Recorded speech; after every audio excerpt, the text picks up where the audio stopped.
Lamartine. Das baleias à inteligência artificial. Este é um registro de alguns momentos marcantes da história do professor doutor honoris causa, Lamartine Pereira da Costa. O clipe retrata a extraordinária carreira acadêmica desse outsider, polímata, ícone e lenda viva da educação física no Brasil, com reconhecimento internacional. A excelência de suas obras sempre alicerçadas em diversas áreas do conhecimento, com inovação, ciência e tecnologia, na maioria das vezes em conjunto com outros autores de ótimo gabarito, proporciona um legado de alto nível para as novas gerações de alunos e professores. A família de Lamartine tem origem na colonização portuguesa nas lindas Ilhas Rochosas dos Açores. Eles trabalhavam na agricultura, pecuária, comércio e serviços locais. Porém, como o litoral era a rota das baleias, houve grande procura delas por baleeiros americanos que ofereciam serviços nas embarcações e também oportunidades de morarem nos Estados Unidos. E foi assim que seus ascendentes, na busca de melhores condições, acabaram indo para a América do Norte e do Sul. Com o aumento progressivo da tonelagem e da capacidade dos navios utilizados na faina, a caça à baleia vai se estendendo a todo o Atlântico, ao Ártico e até ao Pacífico, penosamente atingido pelo Cabo Horn. Por volta de 1765, as baleeiras americanas aparecem no Mar dos Açores, atraindo o homem destas ilhas para essa grande aventura marítima ou para a busca de riqueza no Eldorado distante. Embarcando de salto pela calada da noite nos veleiros de 3 mastros, tantos e tantos açorianos viraram caçadores de baleias e pagaram com o seu trabalho e risco de vida, durante longo tempo, a viagem para a América, onde por fim desembarcaram. Mas muitos deles não completaram este processo de emigração e continuaram baleeiros, anos sem conta, até lhes minguarem as forças. E foram tripulantes e trancadores, vigias e capitães de navios tão afamados que Herman Melville, no seu Moby Dick, se lhes refere desta maneira. Não poucos destes caçadores de baleias são originários dos Açores, onde as naus de Nantucket, que se dirigem a mares distantes, atracam frequentemente para aumentar a tripulação com os corajosos camponeses dessas costas rochosas. Não se sabe bem porquê, mas a verdade é que os ilhéus são os melhores caçadores de baleias. Fugando em botes ligeiros, nas voltas do mar deserto, navegarão baleeiros em busca de um rumo incerto.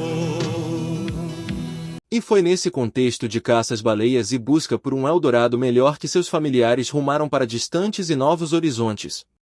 Seu pai, inicialmente, foi para a Califórnia, mas não se adaptou e resolveu tentar vida nova no Brasil, no Rio de Janeiro, onde foi dono de armazém, mercearia e botequim. Lamartine nasceu em julho de 1935. Na idade escolar, seu pai fez questão de um ótimo estudo e o colocou no Colégio Brasileiro de São Cristóvão, além de prepará-lo em inglês para uma possível ida para fazer o high school na Califórnia. Ao término do período ginasial, devido ao desejo de melhorar as condições financeiras da família, ele fez concurso para o Colégio Naval, que dava uma educação de excelência e ainda oferecia alguma remuneração. E com sucesso, passou. Lá teve estudo de qualidade em salas de aula e laboratórios, praticou natação e vela, tinha alimentação, local de lazer, alojamento, e, na parte militar, cumpriu diversas rotinas de formatura e desfile e aprendeu o regime de disciplina e hierarquia e o amor à pátria.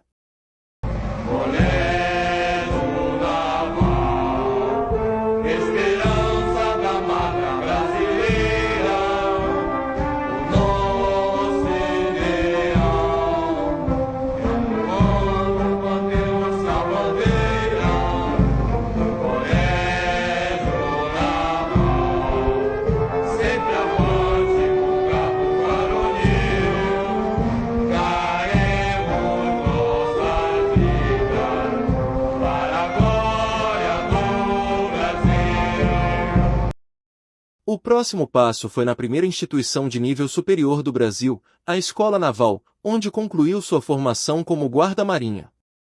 Começam a desenrolar-se aquelas cenas inesquecíveis.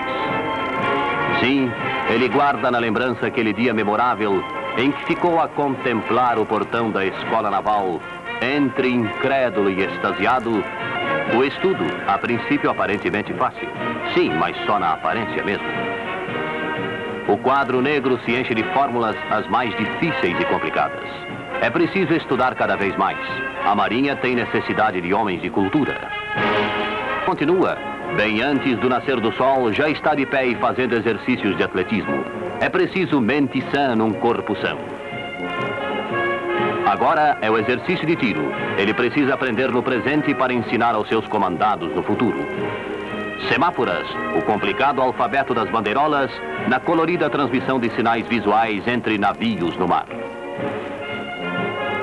E a natação, esporte base para a carreira naval. O polo aquático, os saltos de trampolim. E a festa continua. Sua Excelência, o Sr. Contra-Almirante, Ministro da Marinha, faz a entrega da espada ao guarda-marinha seguinte. O moço a recebe com orgulho, honrado pela distinção. Também Sua Excelência parece emocionar-se, recordando por certo um dia igual a este, em que também guarda-marinha recebera ele próprio a sua espada. Depois o abraço dos familiares. É a hora do adeus. E agora, rumo ao mar, a bordo dos navios de guerra pela vida fora, os jovens guardas-marinha de hoje, oficiais do futuro, patrulharão lado a lado com seus comandados o extenso litoral brasileiro, vivendo com seu navio, sofrendo com ele, compartilhando de suas alegrias e tristezas, acompanhando o destino das naus tão incerto quanto o destino humano. O povo brasileiro olha para sua marinha de guerra com orgulho, pois sabe que as guarnições dos navios são uma parcela deste próprio povo, desta raça viril, cumprindo a espinhosa e bela missão de sentinelas dos mares do Brasil. Após o término do período de ensino acadêmico na Escola Naval, ele embarca para uma viagem internacional no navio de instrução Duque de Caxias como guarda-marinha, e após o retorno, ao chegar no Rio de Janeiro, ele é nomeado segundo tenente fuzileiro naval e recebe os títulos de bacharel em Ciências Navais e Engenharia de Produção. Então, ocorreu algo que mudou seu destino. O Exército abriu vagas para o curso de oficial instrutor na Escola de Educação Física do Exército, e Lamartine, ao se inscrever, fez a decisiva guinada na sua vida que o tornaria ícone de educação física e desporto no Brasil. Nós somos a pátria quando fiéis soldados por ela amados. Nas cores de nossa farda e brilha a glória, cuja vitória em nosso valor se encerra toda a esperança.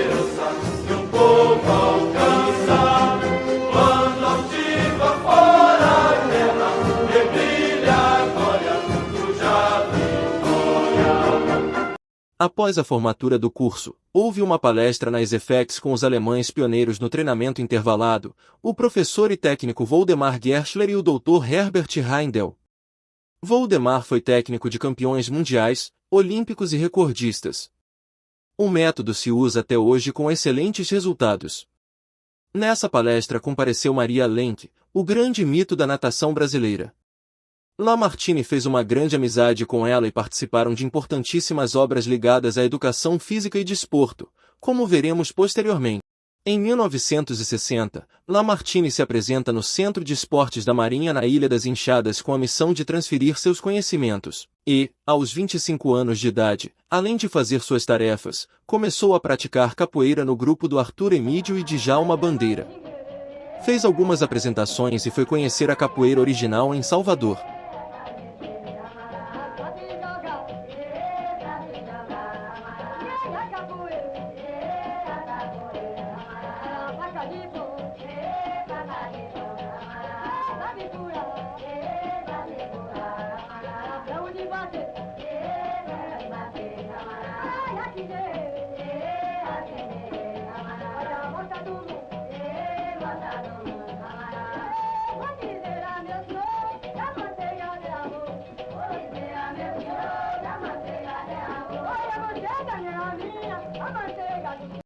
Na volta, viu a oportunidade de fazer um livro diferenciado, usando métodos e evolução gradativa dos golpes, focando a capoeira como uma prática de educação física.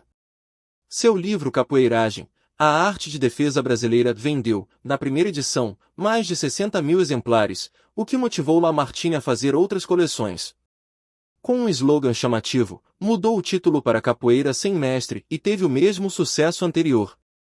Interessante e instigante é que, a partir do início dos anos 60, a capoeira teve um grande crescimento, com o desenvolvimento de vários grupos, vários livros, e começou a ter destaque internacional, sendo Arthur Emídio pioneiro em apresentações no exterior. A capoeira atualmente é praticada em diversos países das Américas e Europa, sendo que o maior colecionador bibliográfico do mundo e de memorabilia é um holandês, o famoso Rouxinol.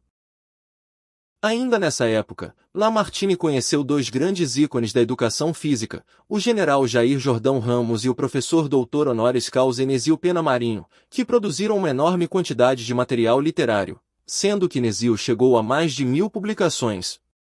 Eles o influenciaram muito nos caminhos da metodologia, filosofia, história, museologia e arte ligadas à educação física e desporto.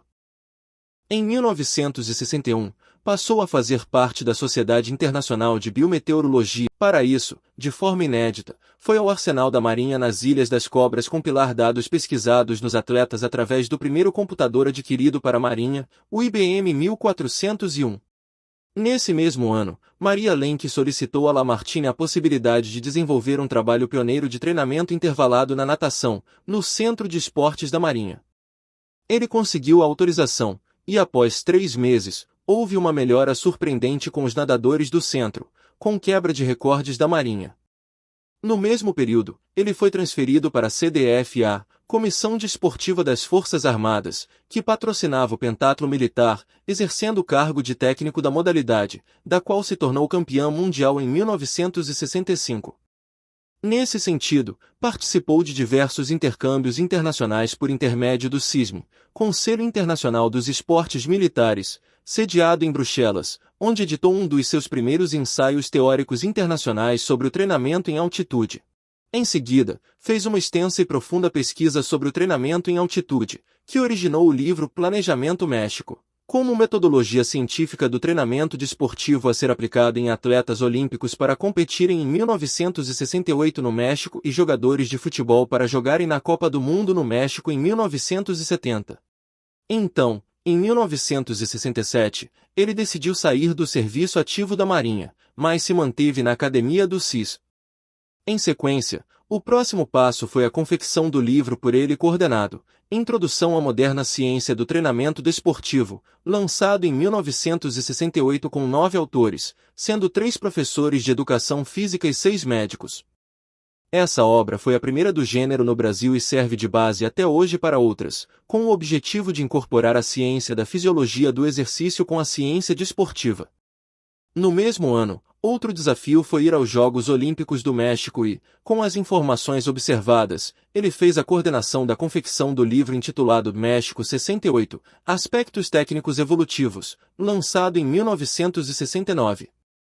Com toda essa bagagem dos Jogos Olímpicos, estudo dos ritmos biológicos em atletas e seus efeitos da altitude, ele foi convidado pela Comissão Técnica da Copa do Mundo de Futebol de 1970 para fazer o programa de treinamento em altitude no México para os Jogos na cidade de Guadalajara e Cidade do México.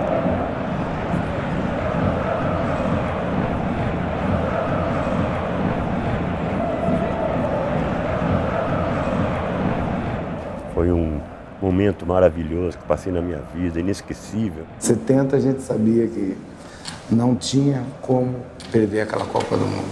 Você não sabe se chora, se ri. Nós saímos correndo, pulava, gritava, rolava no chão. Eu vou ser sincero, eu voltei a ser uma criança de 5 anos. E a de maior conjunto foi a de 70, que foi montada em 68. 2 anos de preparação. Os times, primeiro tínhamos grupo para ganhar. E pelo trabalho desenvolvido, planejado e desenvolvido pela comissão técnica, principalmente da preparação física, nós estávamos confiantes de que, se nós seguíssemos toda a orientação que eles nos davam, nós teríamos tudo para ganhar a Copa do Mundo. Na realidade, em 1970, o militar tomou conta da preparação física. Capitão Coutinho, Carlesso, Tenente, outro, Chirol e tal. Só que eles, como jogadores de futebol, eram maravilhosos conosco. Mas muito para ensinar. E a gente era ávido de aprender, entendeu? O que existia é que o Capitão Coutinho era acima da média. O QI dele era acima da média. Então, ele chegou dos Estados Unidos, falava inglês fluentemente, em 70. E começou a usar uma terminologia que o jornalista não conhecia. Ele começou a falar em ponto futuro, em overlap, em teste de Cooper, veio o Mr. Cooper aqui. Umas coisas que nós não fazíamos igual, mas fazíamos coisas parecidas, que o objetivo era o mesmo e a finalidade era a mesma, de alcançar o índice maior. E o teste de Cooper era a sensação da época, você correr 12 minutos o máximo possível. Porque nós chegamos em Guadalajara, nós não ficamos em Guadalajara, nós fomos para Guanajuato. Guadalajara aqui, Guanajuato aqui. Botava uma pedra de gelo, aí ficava uma semana, não derretia. Imagina a raridade. E treinamos nesses lugares, bem alto. E fomos preparados. Quando descemos para jogar em Guadalajara, a gente atropelou todo mundo. E na Cidade do México a mesma coisa. Então, quer dizer, mudou totalmente a preparação física. Feito, o campo é o fio, é o que choveu. Olha aí, Pelé do Pelé!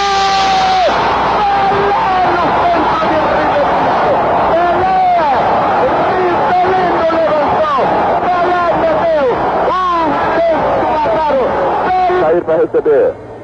Pelo miolo, procura Jair a caminhada. Escondeu a bola, deu a Gerson, atenção, tentou.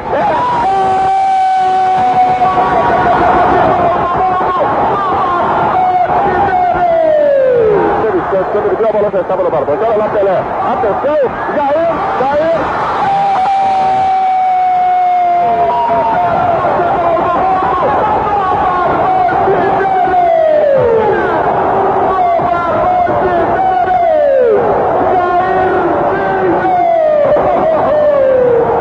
É com esse time que ganha a Copa. Lá vai Jairzinho, agora na ponta canhota. Passou inteira. Jogou pelo miolo, a Pelé, tira o braço à direita, Carlos Alberto, atenção, olha lá.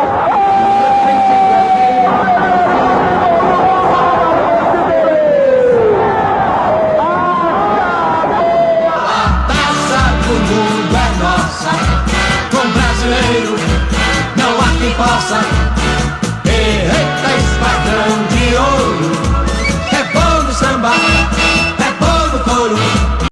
Em 1971, trabalhando no Instituto de Pesquisa Econômica Aplicada, o IPEA, e com o apoio de 80 pesquisadores espalhados pelo país, Lamartine fez o livro Diagnóstico da Educação Física e de Esportes no Brasil, que tinha o objetivo de dar uma clara visão ao Ministério do Planejamento e Orçamento sobre o real estado da educação física e de esportes no Brasil, e apresentar como solução a possibilidade da loteria esportiva dar aporte financeiro para a área acadêmica desenvolver o esporte de massa, como intuito de filtrar uma elite promissora de atletas de alto rendimento de nível internacional.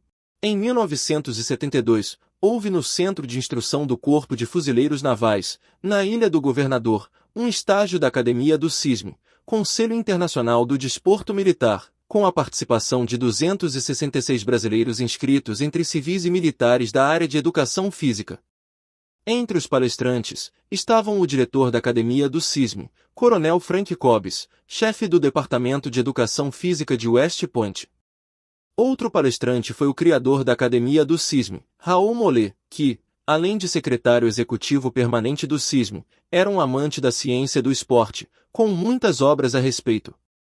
Também palestrou o renomado cardiologista Kenneth Cooper, que, com seu modelo de atividade aeróbica, fez repercutir no Brasil a onda do tem que correr, tem que malhar. E, como único palestrante brasileiro, Lamartine, também membro da academia, proferiu seus profundos conhecimentos sobre metodologia do treinamento esportivo. Em 1977, Lamartine apresentou a obra Treinamento Desportivo e Ritmos Biológicos sob o pseudônimo Sanctorius, ao segundo prêmio MEC de Literatura Desportiva, obtendo o primeiro prêmio na categoria Tema Livre.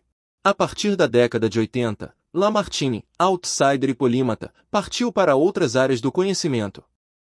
Fez especializações em Filosofia e Estética na Universidade Gama Filho e em Museus na Academia Brasileira de Letras, fechando com doutorado em Filosofia na UGF.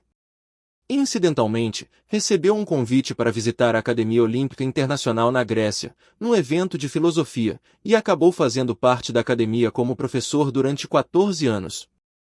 Em consequência, fundou o primeiro grupo de estudos olímpicos no Brasil em 1991 na UGF. E, a partir dessa sua experiência de ensino com os alunos da Universidade Gama Filho e da Academia Olímpica Internacional na Grécia, escreveu o livro Olympic Studies abordando alguns dos problemas que fizeram parte dessas experiências nos últimos 10 anos, traçando um caminho entre os legados olímpicos e relatos especulativos, derivados de adiamentos e crises enfrentadas pelo Comitê Olímpico Internacional, nos últimos anos, ao lidar com confrontos internos e externos em questões esportivas. Em 2005, Lamartine lançou um livro que apresentou os resultados de uma das maiores pesquisas sobre esporte até hoje feitas no mundo, o Atlas do Esporte no Brasil, com a participação de 410 autores que trabalharam voluntariamente durante 2 anos, levantando a memória e o inventário presente de diferentes facetas do esporte e de atividades físicas congêneres, cobrindo todo o Brasil. Com 924 páginas e centenas de mapas, quadros, tabelas, fotos e figuras que sintetizam a história do esporte brasileiro, objetivando atingir os seguintes públicos: parlamentares e órgãos governamentais, mídia, lideranças e profissionais do esporte, educação física, lazer e atividades físicas para a saúde, clubes e instituições diversas relacionadas ao esporte, instituições de ensino superior, pesquisadores, professores e alunos no Brasil e no exterior, entidades e autoridades do exterior. Um estudo que envolveu mais de 400 pessoas está pronto e vai contribuir para o desenvolvimento dos atletas do Brasil. Foram 2 anos de pesquisas para concluir o Atlas do Esporte. Como encontrar um novo Gustavo Borges? Onde estará o substituto de Robson Caetano? Porque nem todos os esportes têm a estrutura do vôlei campeão olímpico.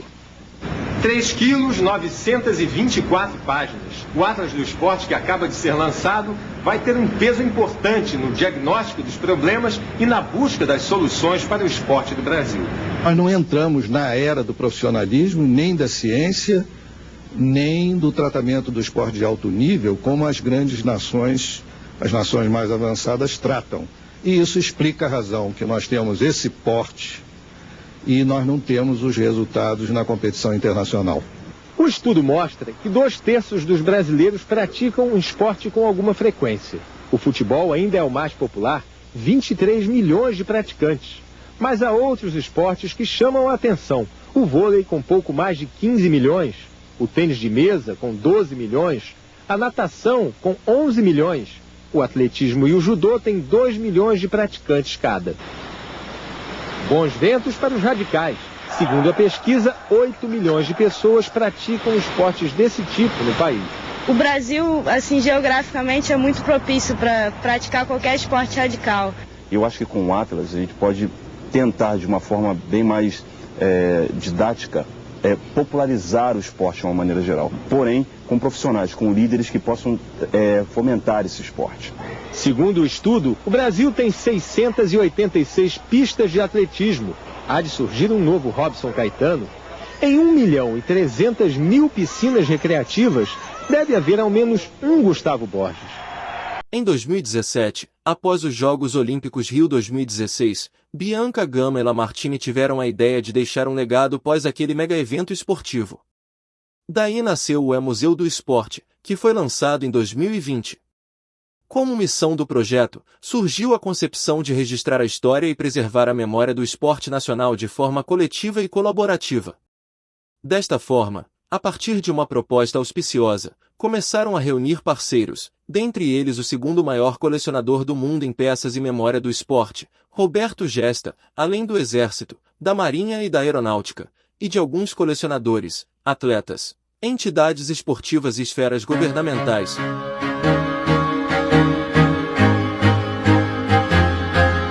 A temporada do E-Museu do Esporte foi marcante. De junho de 2021 a abril de 2022, nosso projeto cresceu e pegou a estrada. Foram 6 galerias. Chegamos ao futebol, uma exposição e ganhamos uma carreta itinerante que rodou 9 cidades do estado do Rio de Janeiro. Nossos números de atendimento e alcance são expressivos.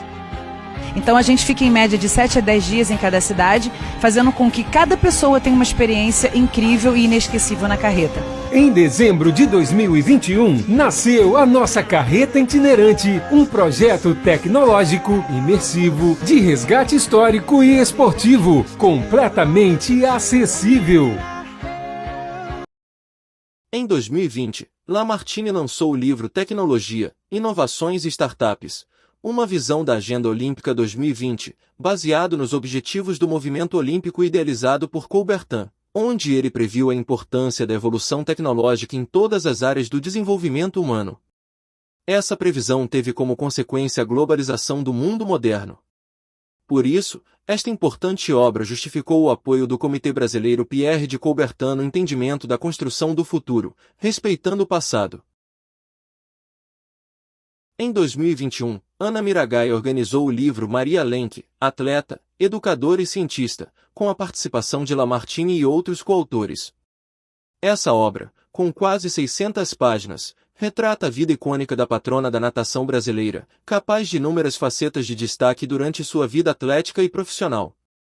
Além disso, desde 1959, ela participou da vida acadêmica de Lamartine na área da pesquisa do treinamento intervalado para natação, na promoção e disseminação da capoeira através da universidade, no livro Introdução à Moderna Ciência do Treinamento Esportivo, além de reuniões, simpósios e congressos. Ela deixou na guarda de Lamartine praticamente todo o seu material bibliográfico e fotográfico, que ajudou sobremaneira nesta obra. O mais atual lançamento ligado a Lamartine foi neste mês olímpico de agosto de 2024, na França, durante as Olimpíadas, onde Bianca Gama, diretora do E-Museu, foi apresentar um trabalho com tecnologia de inteligência artificial, com o título Estratégias de Dados para Inteligência Artificial, Gerenciamento e Pesquisas em Educação Física, Esportes e Lazer. Mas o mundo conhece ele. Ele teve que sair da Marinha, porque a Marinha está dentro do Brasil e está no mundo. O mundo chegou assim, não, vem pra cá. Não dá pra ficar só na Marinha. Então, só dá de parabéns.